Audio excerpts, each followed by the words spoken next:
Good morning, everyone. I'm not expecting any student to turn up at 9 a.m., but apparently you did. So you guys will have like a 3-hour rest. Huh? Oh, I see. Okay. Yeah, so I will continue to finish this topic and also proceed to tutorial 5 if I have time. Anyway, we will definitely finish tutorial 5 today. And then you have your quiz next Monday at 11 a.m. Okay, so that will be testing on topics 4 and 5. You saw the announcement, no calculators allowed. No need, actually no need calculator. Yeah, so mainly it's on Laplace transform and using Laplace transforms as well as the Duhamel's principle to solve differential equations. So we are back on Laplace transforms.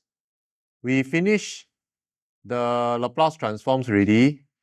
Last lesson, we've gone through the Laplace transform of the derivative, right, of a function. Say, for example, g prime and g prime prime. So when you have a Laplace transform of a derivative, interestingly, you notice that the Laplace transform function is not a derivative. It is just the Laplace transform of the function g that is involved. So you can see this as big G minus G naught. And then the minus G naught thing is actually involving the initial conditions. So it's almost, I don't know, almost quite amazing that Laplace transform involves the initial condition right from the beginning so that you need not apply initial conditions later on. So the initial condition is embedded as part of the Laplace transform when you have a derivative of a function. So you see how you will see how interesting this is in the solution of differential equations later. Because actually you just like solve directly and you need not apply initial conditions to find constant of integration. There is no constant of integration. Okay, and the reason is because Laplace transform is integrating from 0 to infinity. So this 0 guy here, right, accounts for the state at the initial condition already. Okay, so well, we're going to talk more about using this to solve differential equations later on.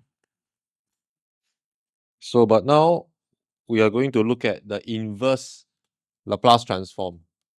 So the inverse Laplace transform is just trying to get from the right side of the table to the left side. So you can see that the right side of the table is like, for example, this column as well as this column.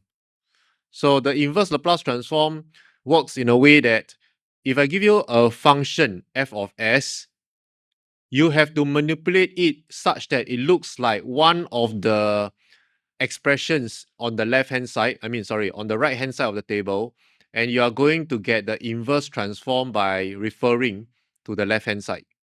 That's how it works. Okay? The fundamental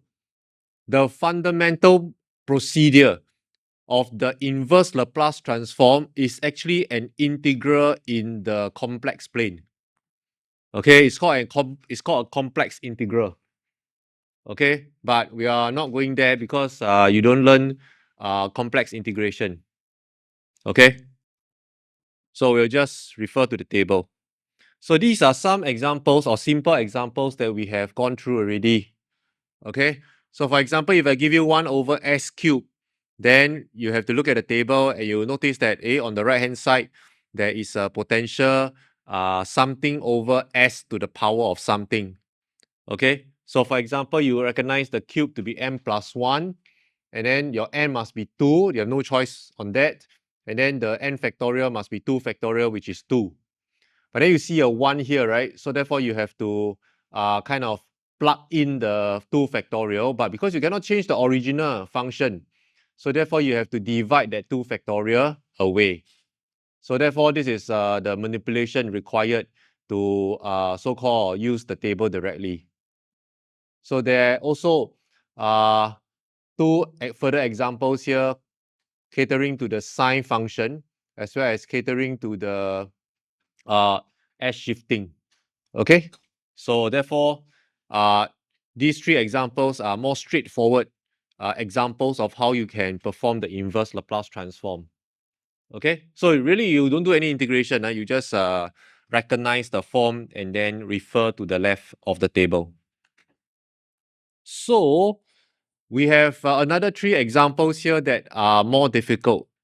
And this is very expected of Laplace transform questions. Okay, that you are expected to do some manipulation on the quadratic function or polynomial function at the denominator. Okay, so what's the deal here? The deal here is that you cannot find any Laplace transform identity that is having this quadratic form at the denominator. So if you look at the Laplace transform table, of course you can search for the Laplace transform tables online. That is definitely more comprehensive. You realize that you don't have a quadratic that is not looking like a perfect square at the denominator. So you can see the sine function here, the s squared plus omega square, as well as that for the cosine omega t, right? They are having this perfect square form. Okay? So the thing here is, if you have a plus something s sticking out, then you have to try and manipulate it. So just now, or maybe not just now, but in the earlier slide, I did mention that partial fractions or completing the square might come in handy here. Okay, and indeed, in most cases, they are coming in handy. So let me demonstrate how you get the inverse Laplace of such an expression. Okay, using completion, using partial fractions. So therefore, this P of S, you can see this expression here, but this denominator, it can be factorized into what? S plus 3s minus 1. Agree, because you have a minus 3 here, so therefore 3 times minus 1. And then you have a 2s, so you have plus 3s minus 1s. So this is your linear factors. Okay, and this is not the first time we are doing partial fractions. So therefore, it is something over s plus 3 plus something over s minus 1. So then, we will do the cover-up method to get the coefficients of the partial fractions. So how we get the coefficient now using cover-up will be s plus 3 here, right? So therefore, you have to cover s plus 3 and sub in s as minus 3. Okay, so basically it's using substitution but in a more efficient way. So therefore, we are having 1 over minus 3 minus 1, so we get a minus 4. Okay, so if this is 1 over minus 4, then for the other term, right, you can see that if you cover up this s minus 1, you're going to have 1 over s plus 3, but you have to sub s to be 1. So certainly you're going to get 1/4. Okay, so therefore these are your partial fractions. Now you notice that once you get your partial fraction, then actually this looks like the inverse transform of which one? This one, right? 1 over s minus a, right? 1 over s minus a is going to give you e to the at. So after the partial fraction decomposition, you notice that the right hand side conforms to the terms here in both partial fractions. Can Okay? So this is the purpose for the partial fraction, so that we can write it in a form that is recognized from the Laplace table. So therefore, the P of t then, so the inverse Laplace of P of S, so that's going to give you minus 1/4, but then this is what? S minus minus 3, so A has to be minus 3. So e to the minus 3t. Okay, then the second term will be plus 1/4 e to the t. So that will be the solution for the inverse Laplace transform of P of S. Any questions? So you can see how partial fractions is being used here to get our recognized form. Huh? Because it's S minus minus 3. Because A here is on the minus A, so to get plus 3, you need to have minus minus. Is that alright? Okay, good. So the second one. So for the second one, if you want to use partial fractions, you find that it is difficult. It's not impossible, okay, but it's difficult because you're going to involve the imaginary number I. So this is plus 2s plus 3, right? So you notice that factorization not able to give you linear factors in real numbers. Okay, so this one, you notice that because it's plus 3, what? If you put 3, 1, you cannot get 2 here. Minus 3, minus 1 also cannot get 2 here. So therefore, cannot factorize into real factors. So when you cannot factorize into real factors, of course, the alternative is to use imaginary factors. Okay, but in imaginary factors, usually a little bit more tedious to solve later on. Okay, because you got to deal with that imaginary number, and that is a pain. So therefore, what we do is we use completion of the square. So use completion of square. Okay? So what is completion of square? Completion of square is something that we have learned since Math 1. Right? Just complete the square for this particular expression. So therefore, you are having s squared plus 2s plus 3. So that is equivalent to what? So notice that there's a 2 here, right? So s squared plus 2s plus 2 divided by 1, whole thing square. So it's like plus 1 square. Okay. Then when you plus 1 square, you cannot anyhow just plus 1 square. You got to minus 1 square back. So plus back the 3. So what is the completion of the square? This completion of the square. So completion of the square works by you have like s squared plus bs plus c. You write it as s squared plus bs plus b over 2 whole thing square. Okay? Must be b over 2 whole thing square. Then minus back b over 2 whole thing square plus b. So you can see the plus minus of the b over 2 whole thing square, right, will cancel off. So therefore, you get back the original quadratic function. Okay? But when you do that, you notice that this is a perfect square. This guy is going to be s plus b over 2 square. So that's what completing the square means, right? You complete the square on the first two terms of your quadratic expression. Okay? You can see that if you expand this, you're going to get this quadratic form. Okay? So coming back to this expression, so you're going to get s squared plus, s plus 1 whole thing square then. S plus 1 whole thing square. Okay, then minus 1 plus 3 will be just plus 2 lah. Can Okay, so that means that the Q of S, the big Q of S, is now 5 over this expression. Agree? Then, if you look at this expression, what terms in the Laplace table has a s square plus omega square term at the denominator, and then a constant at the numerator? Exactly. So it has to be sine, right? But it cannot be just s square because the function, right, is s minus something square. So therefore, it must be a combination of the sine function together with the s shifting, right? So it must be this guy. It must be the sine function. Okay, because there's a square here, right? There's a square here. Can But then you must also consider the shifting. Okay? So therefore, what is the omega? The omega must be root 2. So you see this omega. This is omega square. So omega must be root 2. Okay, but if omega is root 2, then this is omega, right? So that means you need a root 2 here.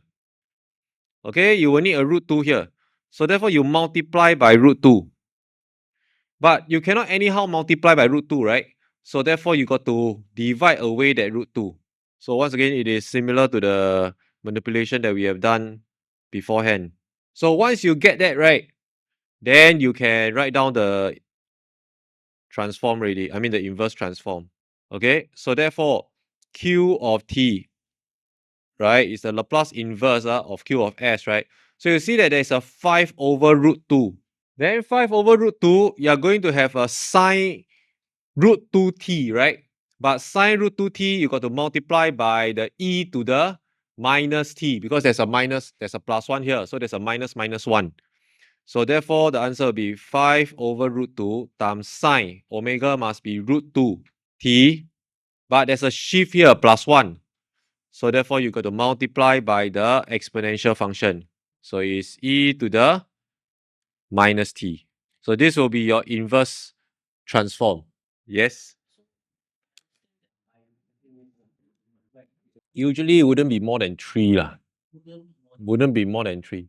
The next one I think we'll need 3. Because of the e to the minus 5s here. Okay? Due to the plus 1 here. So I noticed that this is some linear function of s square plus something square.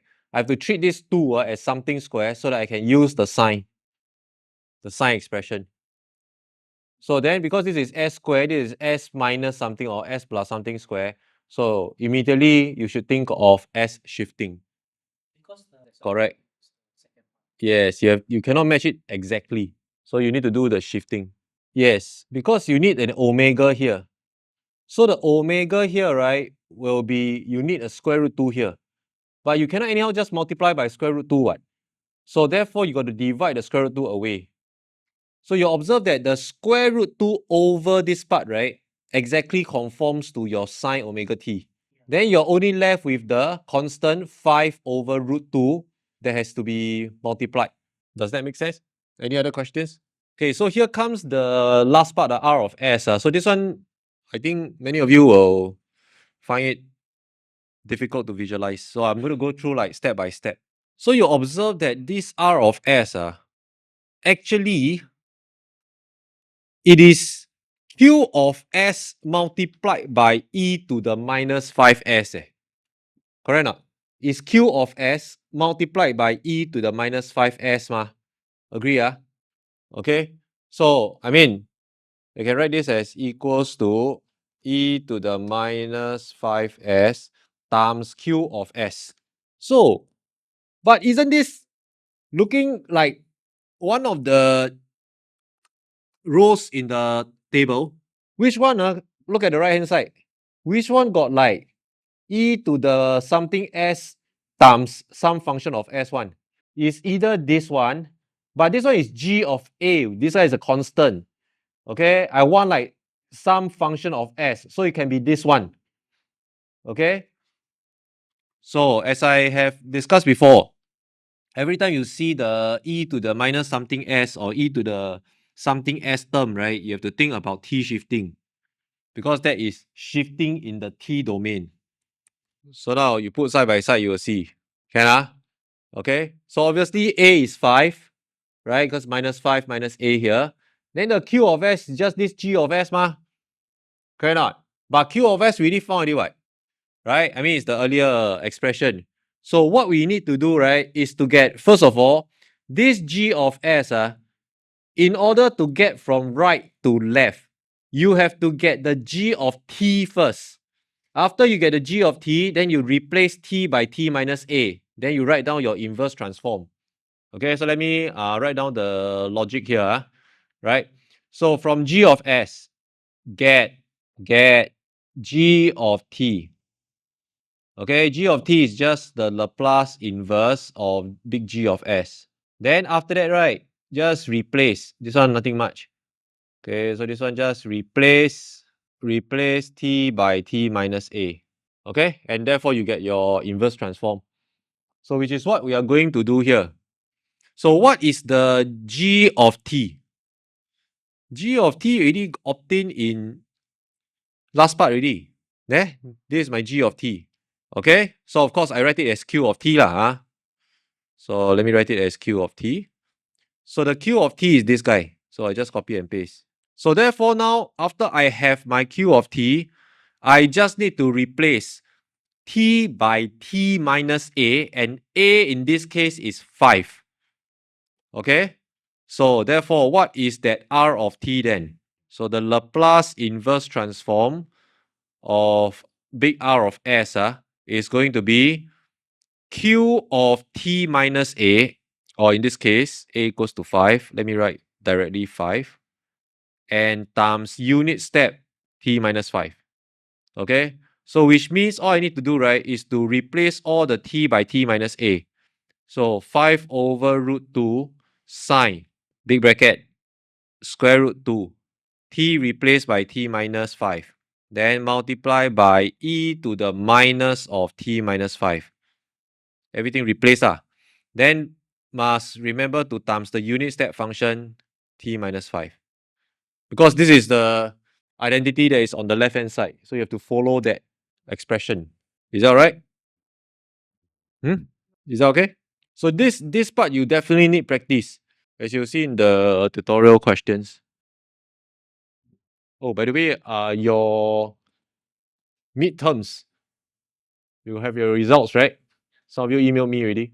So how's your review on the results? Yeah. So if you have gone through the marking, right? If you feel any part that is not so-called correct on the marks given, you can come and look for me. Mm. Inverse transform. Yeah. Not Laplace transform. Not one more time. It's more of like I made use of the Laplace inverse transform for this Q of S. Because no need to redo what the expression is the same. Right? It's just that the fraction here is multiplied to I think I made a mistake. Okay, so the 5 here, right? There's no 5 here. Agree, You see, I'm missing a 5. Okay? So sorry about that. I didn't see. So therefore, I got to divide by 5 away. Can Okay? So which means this is more of like e to the minus 5s times q of s divide by 5s. Divide by 5. It's not exactly q of s. I missed out that 5. So this should be divide by 5. Okay? But divide by 5 is just a constant what? So the 1/5 you can actually take out. So which means that 1/5 take out. So the q of t here, right? Okay, hold on. Okay, this q of, okay, let me just change the color here. Okay, q of s, this one is from earlier one, right? So from earlier one, I don't change anything. But because this is q of s over 5, right? So I got to put a 1/5 in the front. So 1/5 right here. Okay? Because you can see that the q of s, right, divide by 5. So that divide by 5, put 1/5. Then the 1/5 times 5. 1/5 times this 5. So the 5 will become 1. Is that right? Okay. So that will give you the answer written here. Any questions? Good. So now we look at the inverse Laplace transform on the convolution.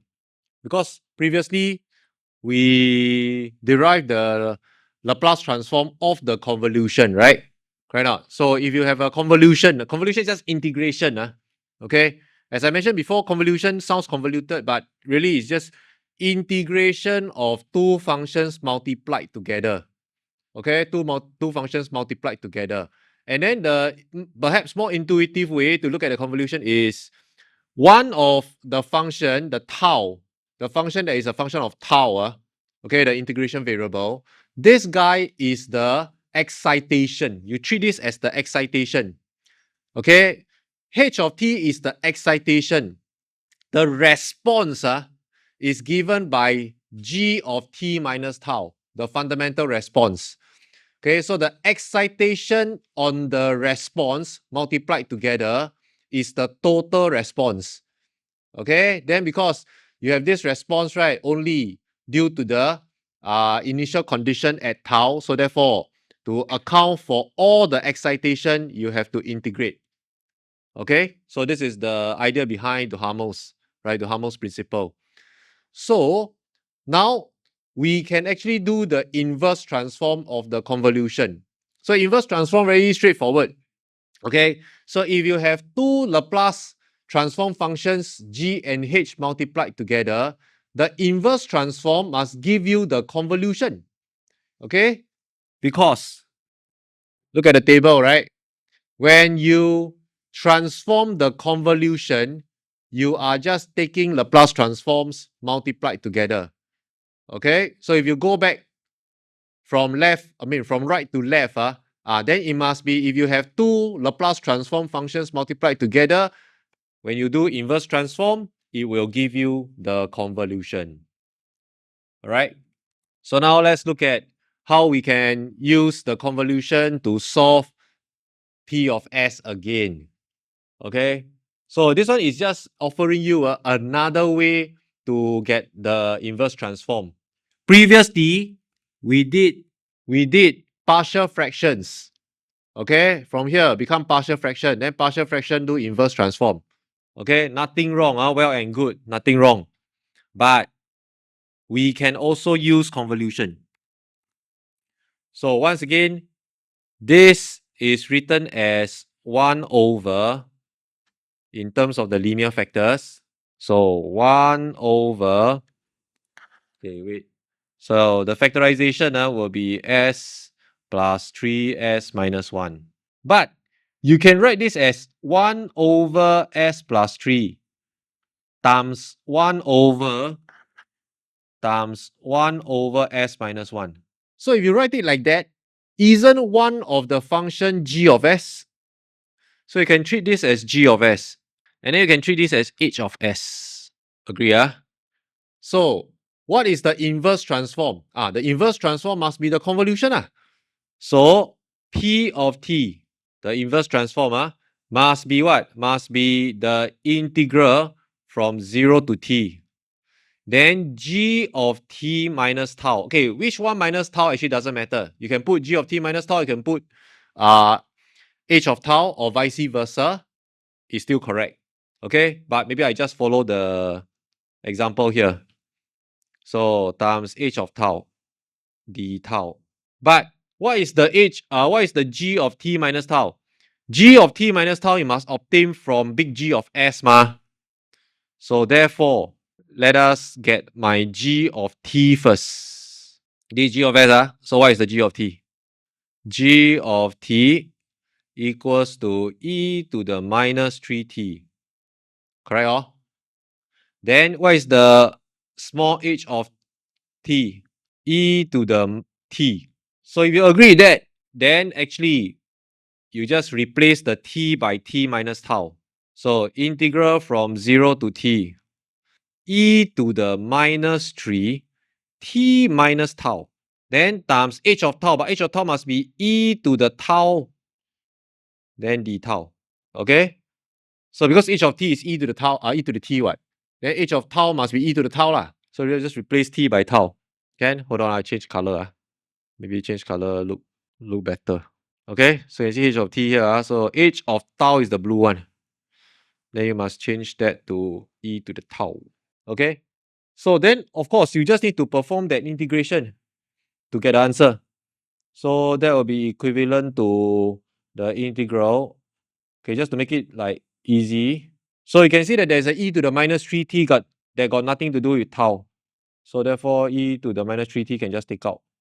Then integrate from 0 to t. So you can see that there's a e to the minus 3 times minus tau. So it's actually plus 3 tau. Plus 3 tau, then plus tau. So become plus 4 tau. So that means there will be e to the 4 tau d tau. Any objections? But e to the 4 tau you integrate with respect to tau is chicken feet. Just 1/4.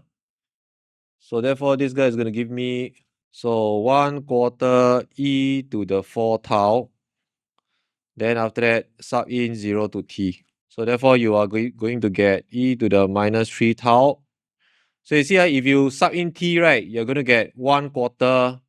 Okay, wait. maybe 1/4 I put one side. So 1/4, then after that e to the 4t minus 1. Agree? You sub in t, get e to the 4t, sub in 0, get 1. Because e to the 0 is 1. Okay? Wait, this should be t. So therefore, you just multiply and you get the answer. So you can see that it's really e to the t over 4. So it's 1/4 e to the t, then minus e to the minus 3t, which is the same answer as previous. Yes? Oh, it doesn't matter, as in, it doesn't matter you use the convolution or you want to use the partial fraction also can. It depends on which one you prefer. So for example, this one, probably easier to use the partial fractions. You see, a partial fraction is faster. I mean, less things to do lah. Okay, but there could be some expressions, right, that convolution becomes easier. So it depends on the question itself and also on the denominator here. Okay, because for some, right, for some denominators, you want to get the partial fractions can be quite tedious. Okay, so in that respect, maybe the convolution can come in handy here. Okay, so you can see this, of course, this one, the process a bit long lah, right? But it's just trying to demonstrate a different approach of getting the same answer. Okay, so let me write same as previous. Okay, yeah, so just like the Laplace transform, right? Sometimes you can do t shifting, sometimes you can do s shifting, sometimes you can do derivative property, right? So one expression, you can get a Laplace transform by different methods, right? So similarly here, right, to get the inverse transform, you can also apply different methods. Okay, but of course the eventual answer will be the same lah, because the expression is the same. Yes. Huh? What thing? Which one? This one should be e to the minus t. My bad. E to the minus 3t. Second expression, this one. E of tau. E of tau, correct? Huh? Which one? Exponent of, oh yeah, should be d tau. It's the one over here. Yeah, thanks. Correct. Yeah, the d tau must carry over. My bad. Can? Any other questions? Okay, so now Q of S. So for Q of S, you see that there's a S square plus 1 whole thing square. Whole thing square. So, this one, if you want to use partial fraction, you can. Right? Because it is a repeated factor, but you have a quadratic factor here. So it's a square of a quadratic factor. What that means is if you want to use partial fractions, you got to write it as as plus b over s squared plus 1 plus b plus cs plus d. cs plus d over s squared plus 1 square. Okay? And you see the stupid thing here is that, right, this thing looks like this thing.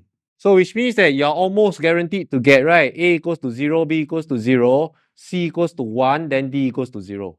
Then you get back the same expression. So partial fraction cannot help you really. You understand what I'm trying to say? So therefore, that leaves the convolution. So you can potentially get it using convolution. So because there is a square here, what? So it makes sense to just break up that square. So s over s squared plus 1 times 1 over s squared plus 1. So then you get the s squared plus 1 square at the denominator. But you can recognize that this one can be your g of s. So which one you want to let g of s be and h of s be doesn't matter. You can swap if you want. Okay, but one of them must be g, the other one must be h. Then after that, you just get the g of t. So the g of t, obviously, that's a cosine t, what? Then the h of t is just a sine t. Any objections? Then after that, you can write down the convolution already. So the inverse transform q of t must be the integral from 0 to t So it must be small g of t minus tau times h of tau d tau. So you can see the functions. So it must be an integral of cosine t minus tau times sine tau d tau. Is that right? So yeah. Yes. Actually, there is no hard and fast rule. You have to make a judgment. Which one do you think is easier or able to get you the result? Just now I already demonstrate if I were to use partial fractions, I will get back this thing. I get back this thing already. So that means partial fractions got no use. You understand? So if partial fractions got no use, then of course the other method I can try is convolution. So therefore the convolution gives me this integral. Is that right? Can Yeah. So therefore it's just about integration of this integral, which is a cosine function times a sine function. Yeah? Oh yeah. Sorry, I made the same mistake again. Okay, so this is d tau, my bad. Is that right? So therefore, how do I integrate this? No. This one is t minus tau. It's not like cosine 2 tau or something. Or it's not cosine square. So how do I integrate this? I have to use this is what? An angle with another angle. Compound angle formula. Okay. Hold on. I don't have my compound angle formula. I thought I did it somewhere. Okay. So hold on. Okay, so let me get the compound angle formula. Maybe this one. This one looks good. Yeah, so therefore, if you look at the cosine t minus tau here, right, I should be looking at the second one. So cosine x minus y, okay? So this compound angle formula will come in handy because I have that t minus tau thing. So therefore, this guy is going to give me the integration from 0 to t. So cosine t minus tau is going to be this thing. So you're going to get cosine t times cosine tau. Then let's put a bracket because you need to multiply the sine tau later on. Then plus sine t sine tau. Then after that times sine tau. So this whole thing must multiply by sine tau. So therefore, you can see that the first expression, there's a cosine t. So cosine t can take out. So cosine t integrate 0 to t. So I split up the integral. Okay, because one is having cosine t, the other one is having sine t. So you can see this part, right, is having cosine tau sine tau d tau plus. So I take out the sine t on the second term, then integrate 0 to t. So then you have a sine square tau. Is that right? So basically just split up the integral. Okay, then you see that this cosine tau sine tau, this guy, then you use double angle formula. So this one will become half of sine 2 tau ma. But half of sine 2 tau you can integrate directly already. Okay? So therefore the first integral is going to give us, so the cosine t still remains. Then half, of course, you can take out also. Maybe I put the over 2 outside. Then sine 2 tau, if you integrate, you're just going to get a half, minus half, cosine 2 tau. Then plug in the limit 0 to t. Is that right? That's for the first term. Okay? So you just double check lah. Right? After you integrate the sine 2 tau thing, right? You are supposed to get this thing. Right? Cosine 2 tau times minus half. Why? Because if you differentiate cosine become minus sine ma. Correct or not? So the minus will remove the negative term here. So you get positive sign here. Can Okay? Then of course your chain rule got the 2 chain root out, right? Multiply by the half. So you're going to get exactly this sine 2 tau. Can Okay, so that's your first term. Then the second term, the sine square term. This one have to use double angle formula. Okay, because sine square, right, cannot integrate directly. So therefore you use double angle formula. Okay? So double angle formula will be cosine 2 tau equals to, okay, wait, let me put bracket, equals to 1 minus 2 sine square tau. Can double angle formula. So if you isolate the sine square tau, you can get the integral. So this guy is going to be half multiplied by 1 minus cosine 2 tau. Okay? Can ah? So therefore now can integrate already. So plus sine t. Then after that over 2. That half just take out. So therefore this guy is going to give me tau minus, right? Oh sorry, plus half sine 2 tau. Then 0 to t. Okay, so let me check. So differentiate sine get cosine. Okay. Wait, differentiate sine get cosine. There's a minus here. Okay, so this remains a minus. Okay, then the chain root 2 come out, cancel off the half. Okay, that looks legit. Yep. Because differentiate sine is cosine, what? Differentiate sine get cosine, so the minus must remain. This one is differentiate cosine is minus sine, so you need to plug in the minus here. The reverse chain rule thing. Can ah? Okay, so therefore we are almost done. So therefore cosine t over 2, just get the answer. So by the way, there's a minus here and then there's a 2 here, right? So might as well I just take out. So minus cosine t over 4. Then cosine 2 tau will become cosine 2t. 2t minus cosine 0 is 1. That's the first term. Then the second term is sine t over 2. Then this one is your t. So t minus half sine 2t. Sine 2t. Then after that, plug in the 0. So this tau is 0. Then minus sine 2 times 0, so 0. So just 0. I just put a minus 0 for clarity. Is that right? Okay. So actually, that is the answer already. Maybe I didn't put it in a very nice form. Oh, Q of t is just t sine t over 2. So nice. Okay, so which means that maybe you need to use the compound angle formula to write back again. Okay, wait, let me see what's going on here. Okay, so I have 1/4 minus 1/4 cosine t cosine 2t. Because this part also got a 1/4. So plus 1/4 sine t sine 2t. So this is sine t here, right? Okay, then sine 2t here. Oh, sorry, then this is a minus. Okay. Then after that, I'm going to get minus cosine t over 4. Minus cosine t over 4. Is that correct? Minus cosine t over... Oh, sorry. Plus cosine t over 4. Then after that, I have plus t sine t. Plus t sine t over 2. Yeah. This one from here times here. This is 1 over 4. Then sine t sine 2t ma. There. Which part? This part This part just this times this then he got here. This times this become this.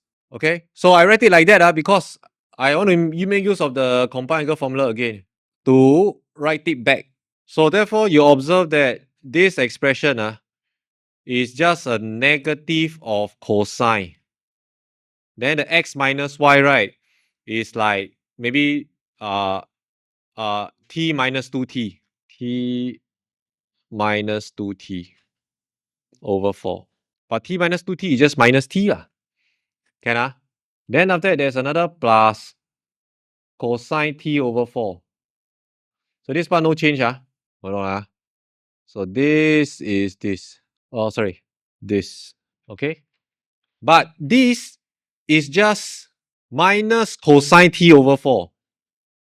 Oh, sorry. Minus cosine minus t over 4. Because this is just minus t ma.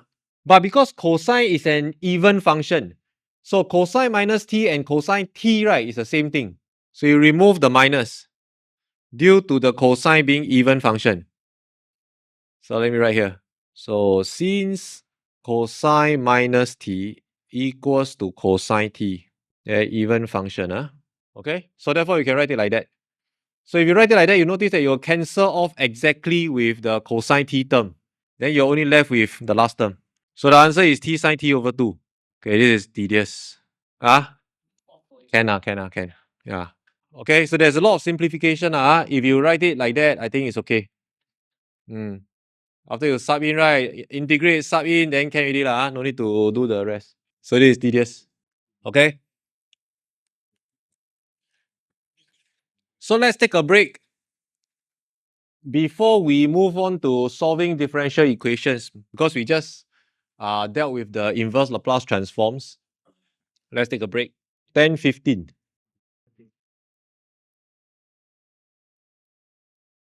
Okay, so now let's continue. Right, so we are the main objective of topic 5. That is to use Laplace transform to solve differential equations. So this one is a flowchart that I have explained before. Basically, when you get a Laplace, when you get a differential equation, you perform Laplace transform first, so you get rid of all the derivative terms. After that, you will just isolate and solve for your Laplace transform function, let's say f of s or y of s or whatever of s. After that, you have to do the inverse Laplace transform, which we just went through, to get our solution in the time or x domain. Okay, it can be time or can be spatial domain. So let's apply concretely to an example here. So let's say if you are given the initial value problem, ay prime plus by plus ay prime plus by equals to f of t given the initial condition. So what you need to do is to Laplace transform the entire ODE. As you can see, a is a constant, just throw in one side. Y prime, you are going to get s big Y minus Y naught. Okay, because the prime refer to the table. So G prime S big G minus G naught. Okay, wait. Let me do. So you see this?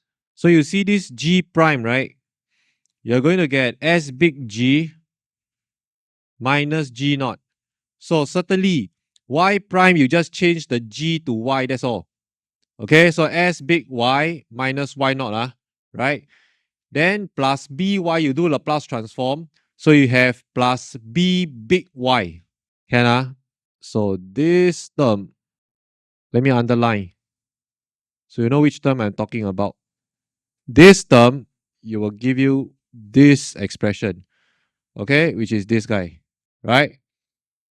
And then by will give you just b times big Y. So then, of course, if you Laplace transform small f of t, you get big F of s. That is your excitation. Okay, must transform every term in the ODE. Okay? So then because initial condition is given already, so straight away substitute. So you notice that this is an algebraic equation in S, in the S domain, because the only variable is S. So therefore, what is your solution in the S space? Big Y. Isolate big Y. So after you isolate big Y, right, move all the rest of the terms across, you get this big Y of S. After you have the big Y of S, you use inverse transform to get small y of t. That is your solution. So this is the approach. Okay, it's always this approach using Laplace transform. So therefore now we are going to apply directly to this ODE here. So you notice that the ODE here has no initial condition. So you are only expected to solve for the general solution. Okay, so let me just paste the thing here again. So for that y prime, right, you're just going to get, so Laplace transform of the entire ODE is going to give you S big Y minus Y naught, right? But you have no Y naught. Never mind, leave it. So Y naught is like it's like a placeholder, right? Just leave it there. It's a perimeter. Then plus 2 big Y. I omit the of S, okay? I add it in back later on. Then that's equivalent to e to the x over 2. So therefore, Laplace transform of exponential function will be what? Will be 1 over, right? So a is half, so it must be s minus half. Any objections? That is your Laplace transform function. Okay, then isolate big Y. So therefore, you're going to get y times s plus 2 equals to 1 over s minus half plus y naught. Okay, because you bring the minus y naught across. Then what is the big Y of S? So the big Y of S, I add in back the of S. That is going to give me 1 over S minus half times S plus 2 plus Y naught over S plus 2. Any objections? So you see that you have your right hand side expressions well defined and ready for, or rather almost ready for inverse transform.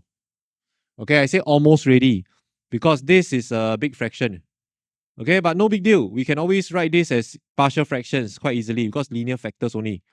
So therefore, let's write it as something over S minus half, something over S minus half, plus something over S plus 2.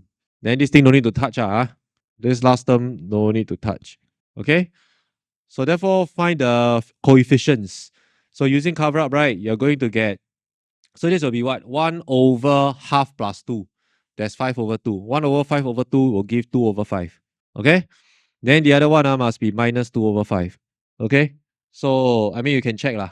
Right? So this has to be a minus 2. So minus 2 over 5. I mean, minus 5 over 2, 1 over, you get minus 2 over 5.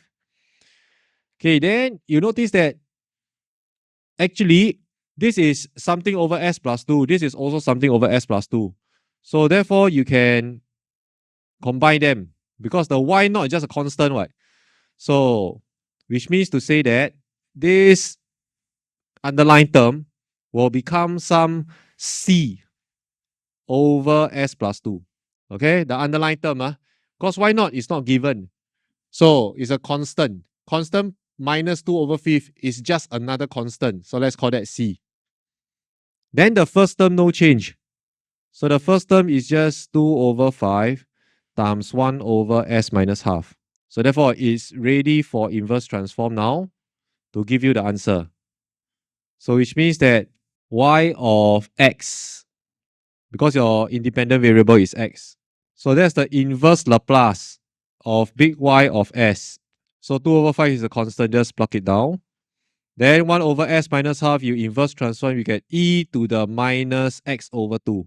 Then plus C times e to the, this should be plus X over 2. Okay, because this is a minus, S minus A ma. So therefore, this is a plus, so you have minus 2x. Is that right? So this is actually giving you the same answer as topic 3. It's just that in topic 3, what do we use? We use we use integrating factor, if I didn't remember wrongly. Or this C, correct. Correct. Because this S plus 2, this S plus 2 ma ho. So actually this thing is Y naught minus 2/5. But Y naught is a constant what? Now we don't know what that constant is because the initial condition not given. So we just treat it like a constant. The Y naught minus 2/5 is like a big constant. So if the Y naught is given, then of course you can solve for the constant C. Sure. Yeah. Right. 2Y, which 2Y? Correct. Because Laplace transform small y, you will get big Y. So therefore the Y don't change. As in, there's nothing to do lah. Just like small y become big Y only. Okay? Good. So another example, also from topic 3. Okay? So this one, do we even need to do division by 5? No need. You can straight away solve already. Okay? So Laplace transform of the entire ODE is going to be 5 times S big Y minus Y naught, which is just 50, plus Laplace transform of small y get big Y. Then Laplace transform of 25, you get 25 over S. Laplace transform of minus 5t, you get minus 5 over S square. Okay? Can So immediately I sub in the initial condition. Okay, initial condition straight away sub in. So from here, same thing, isolate y of S. Always the same. Okay, because that's solving for your solution in the S space. So you notice that there's a y times 5s plus 1. Agree, Then after that, equals to right hand side, no change. So right hand side, just copy and paste. Then I have 5 times minus 50, right? So I bring across, become plus 250. Any objections? Can okay. So therefore, if you look at the expression, right, my big Y of S, okay, so you see this 5S plus 1, right, can do inverse transform. Okay, this one no problem. I mean, as in if you divide across. But you got S here and then you got S square here. So which means if you want to do the partial fractions, it's going to be more tedious. Okay, because there's an S square here, so repeated factor. So what I suggest, right, is that we combine this fraction first. Combine this fraction and then we divide across. So that we only need to do 1 times of partial fraction. Okay, so you have to think ahead lah, right? Because if you let it be separate terms, what is going to happen? Partial fraction for the first term, partial fraction for the second term. So that takes time what? So might as well combine. So how to combine? This S square also just times 5S here. So it will be 25 minus 5S divided by S square. Can okay. Then after that, isolate. Divide throughout by 5S plus 1. So it becomes 25 minus 5S divided by S square times 5S plus 1. Is that right? Huh? Oh, yeah. My bad. I multiply the S to 25. Not multiply to the 5. Okay, that should be this way. Okay, so this is the same thing. Can okay. Now, of course, the plus 250 will still be there. So plus 250. So I can factorize out this. I can factorize out this 5.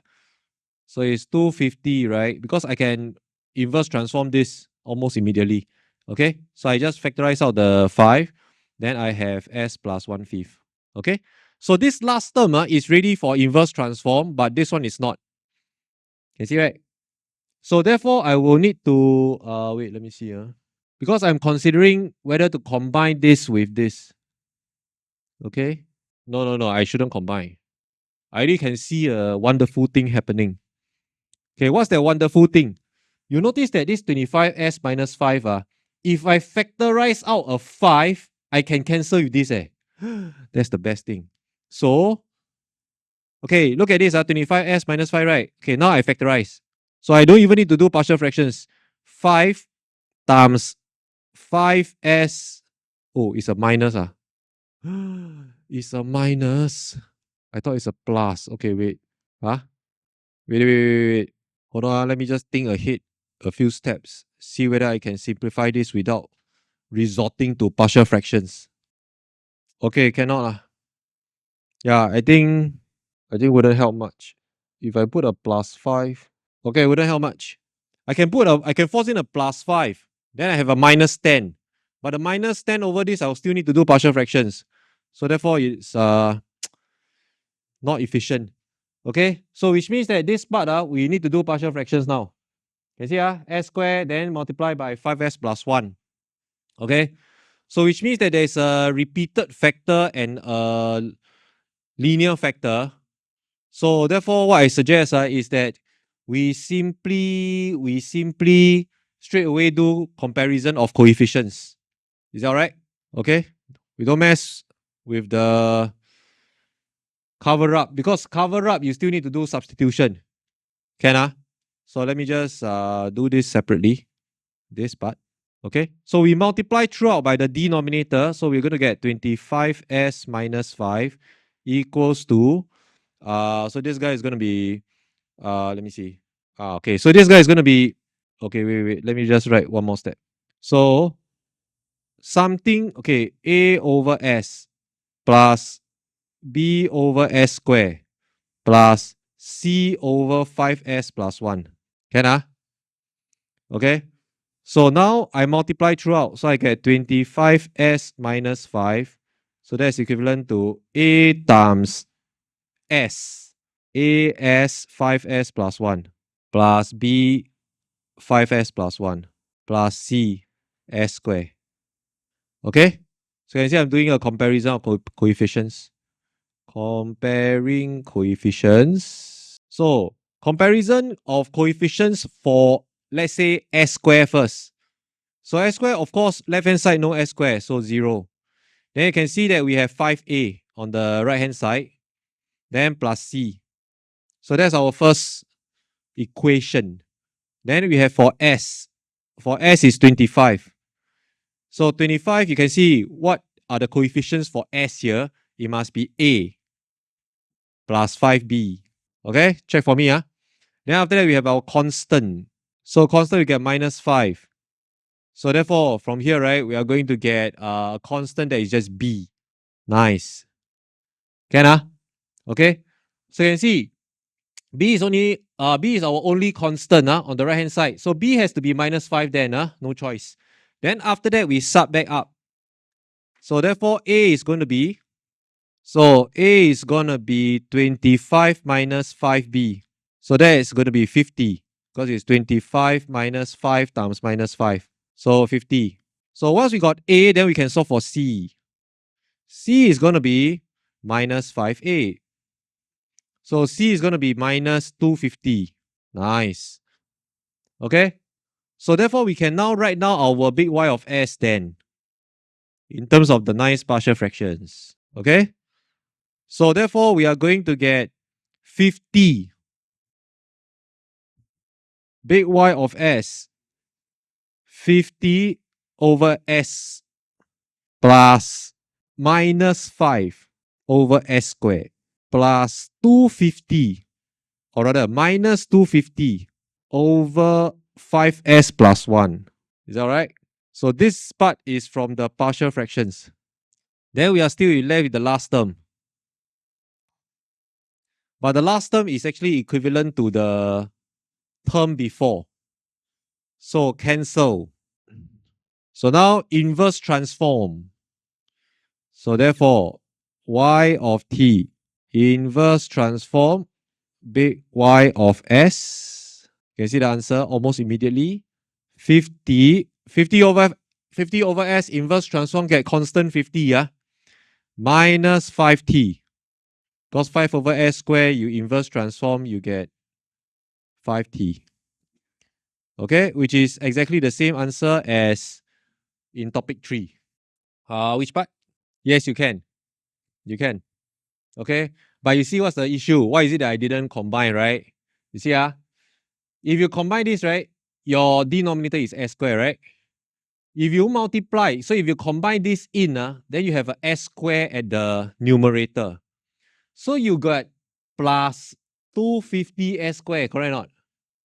But you cannot straight away do partial fractions here. You got to do long division. Because for partial fractions to be effective, you have to make sure that the numerator has a less degree than the denominator. So if this is s square, this cannot be s square. This is math 1. Right.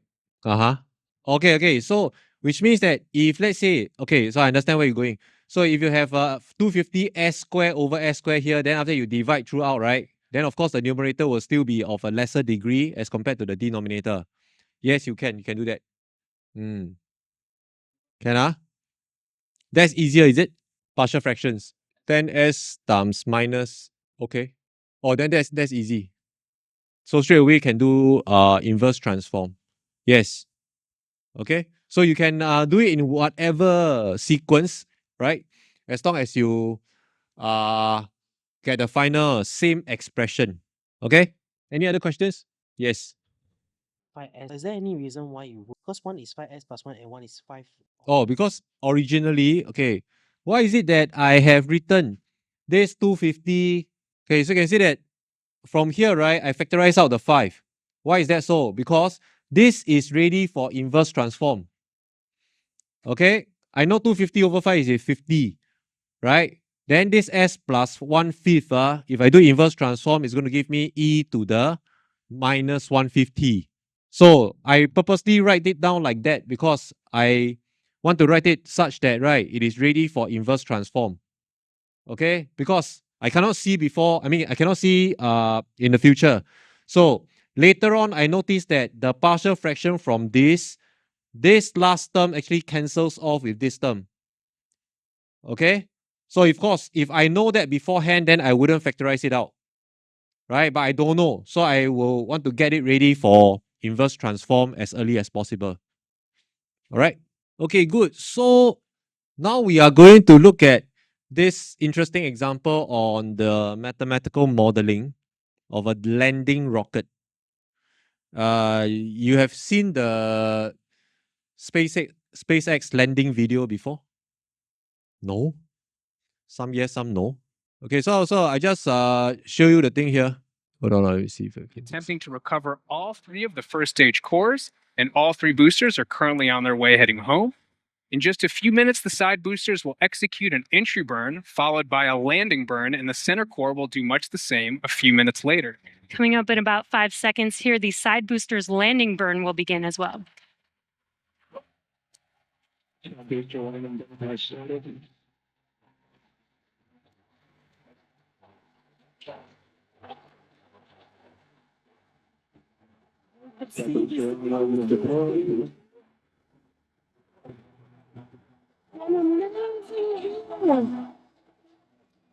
You're gonna hear. Yeah, so this is what SpaceX is famous for, right? After they deliver the payload like satellite and whatnot, right, in the outer space already, then after that the boosters can actually come back and be reused. Okay, so you can what you have seen here, right, is that from after delivering the payload, then of course it's going to fall back due to gravity. Okay, but you cannot just allow the free fall, right, because everything is going to get burnt up, right, in the atmosphere. So therefore, they need to slow down the speed. Okay, so there are 2 burns initiated during the landing process, right? One is the entry burn, the other one is the landing burn. Can okay. So by the way, this is 7 years ago. So of course they are now doing the same stuff with the big rocket that is supposed to send humanity to Mars. Okay. Yeah. So in case you want to buy SpaceX shares. Okay. Anyway. So we are going to apply Laplace transform to solve this problem. So you can see our SpaceX rocket here is landing. Okay. And then it says here that the falling back begins at t equals to 0 seconds, right? So that's our initial condition. Okay. Which means that at t equals to 0, so let's write down the initial condition because begin falling back to Earth at t equals to 0 second. So that means we are going to assume that the vertical velocity v at t equals to 0 is equal to 0. Okay, begins falling right? So therefore the vertical velocity, right, at that time t equals to 0 will be 0. So then after that, they say that the entry and landing burns of the propulsion are initiated at tau 1 and tau 2 seconds respectively, and then giving E and L newtons of thrust. So now for simplicity, we are just going to assume that the booster's trajectory is vertical and the mass m, gravitational acceleration g, and coefficient in the drag force remains relatively constant after separation. So we are supposed to derive initial value problem governing this landing sequence. So therefore, you can see that it is a motion, motion of an object, right, that we have done before in the Duhamel's principle demonstration. So we are just going to apply Newton's second law. Okay. So the FBD is going to be such that you can see that there's a propulsion, right? Namely the E and L newtons of thrust. So therefore propulsion must be upwards. Okay. So for the propulsion, maybe I'm just going to say that this is P of T for now. The propulsion force. And then because the rocket has mass, so this guy is going to be the weight, which is mg. Okay. And then of course during the landing process, the burning of the fuel, okay. So I think the fuel being burnt as compared to the mass of the rocket, right, is going to be negligible or more or less negligible. Okay. Of course, this is different from when the rocket is trying to go into outer space, whereby much of the fuel is being burned, right? So then the mass will not be negligible. Okay, but landing process can be relatively negligible in the change of mass. So now, during the landing, because it's coming down, right? You can see the V of T downwards here, right? It's going to also experience the drag force. Okay, so drag force now must be pointing up. So there are actually two upward forces. One is the propulsion force. The other one is the drag force. Okay, so CV is actually pointing up. Can Okay. So then we ask ourselves, are there any other forces? I think no more already, just that three forces. So therefore, we apply Newton's second law.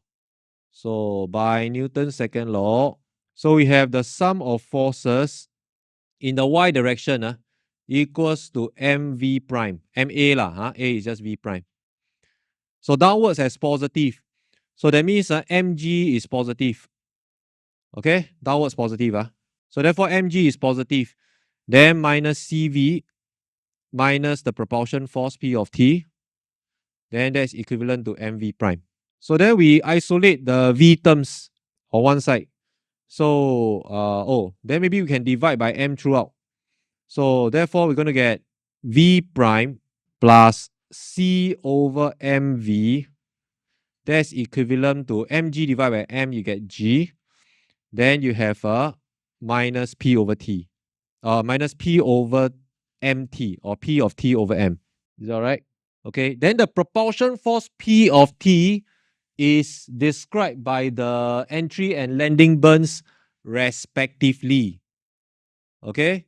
So therefore, maybe we can write, so where p of t, so your entry burn is activated at tau 1.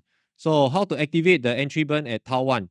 Must be E, which is a constant, newtons of thrust, assumed. Then it is activated at tau 1. So you have to use the unit step function, right, to activate it, to turn it on at tau 1. Okay. But because during tau 2, at tau 2, you have L, newtons of landing burn. So you have to plus. But because when the landing burn is initiated, then the entry burn is deactivated. So therefore, you have to minus away. So you deactivate the entry burn by minusing it off. Then after that, multiply by the unit step t minus tau 2. Can Okay.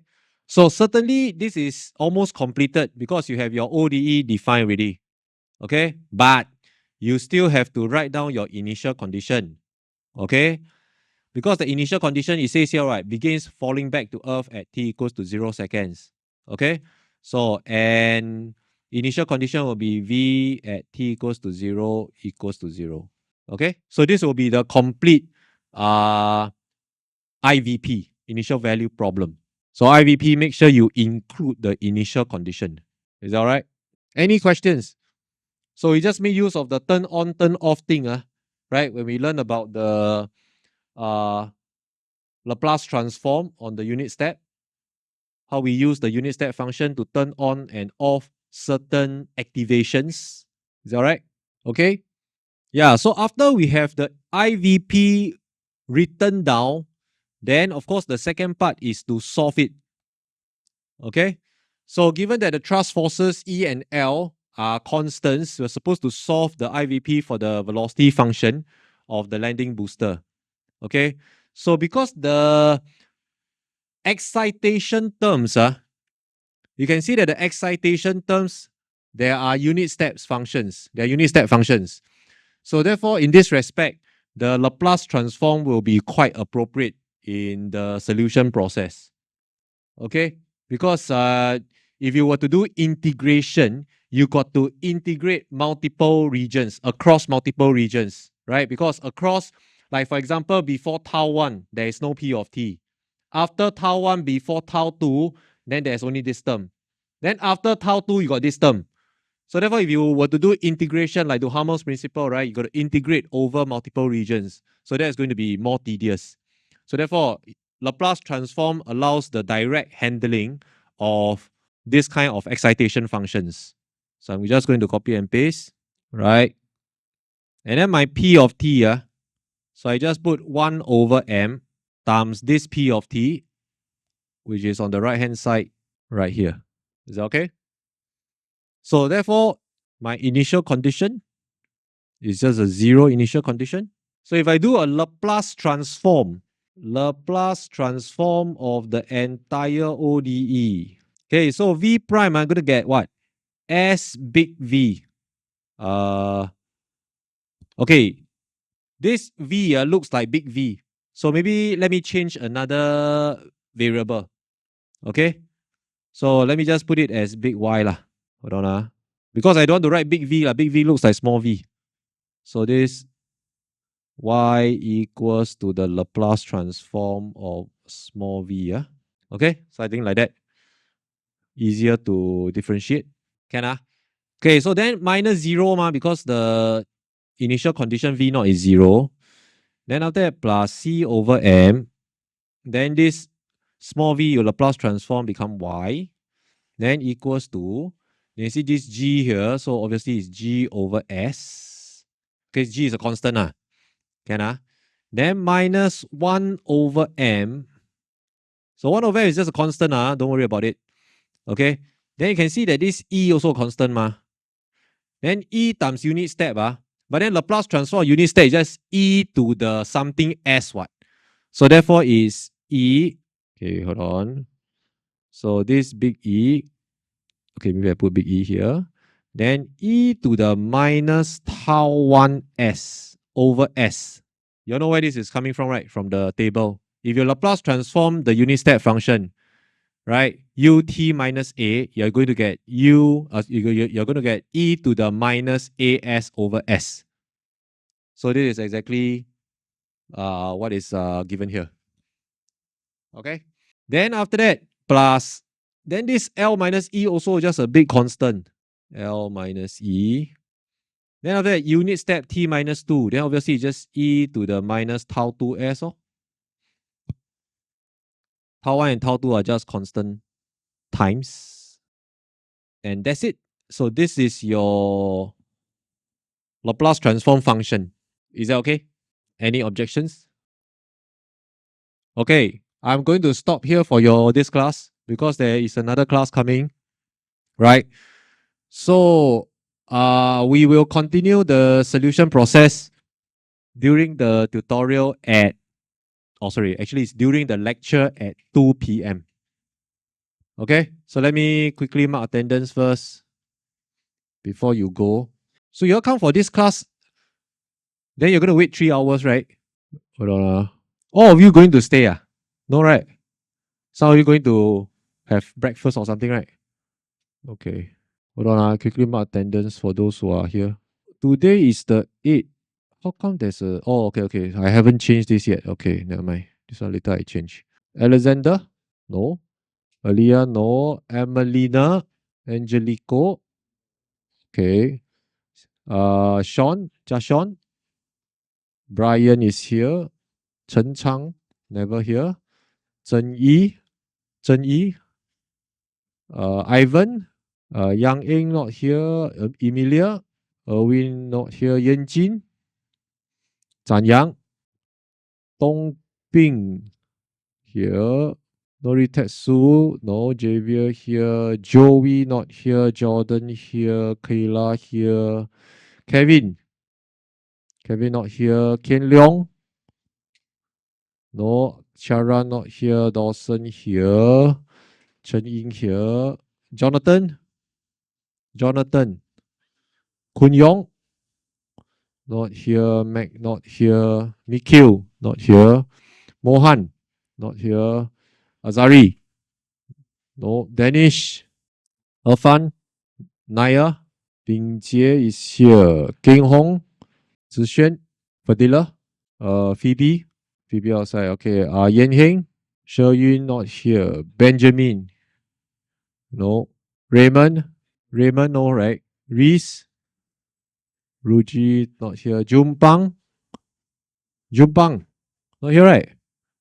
Jerome not here. Sean Bryan not here. Justin not here. Halpo not here. Ryan, Suhadi, Johans, Wei Yan, Yi Chong, Kamzen not here. Trish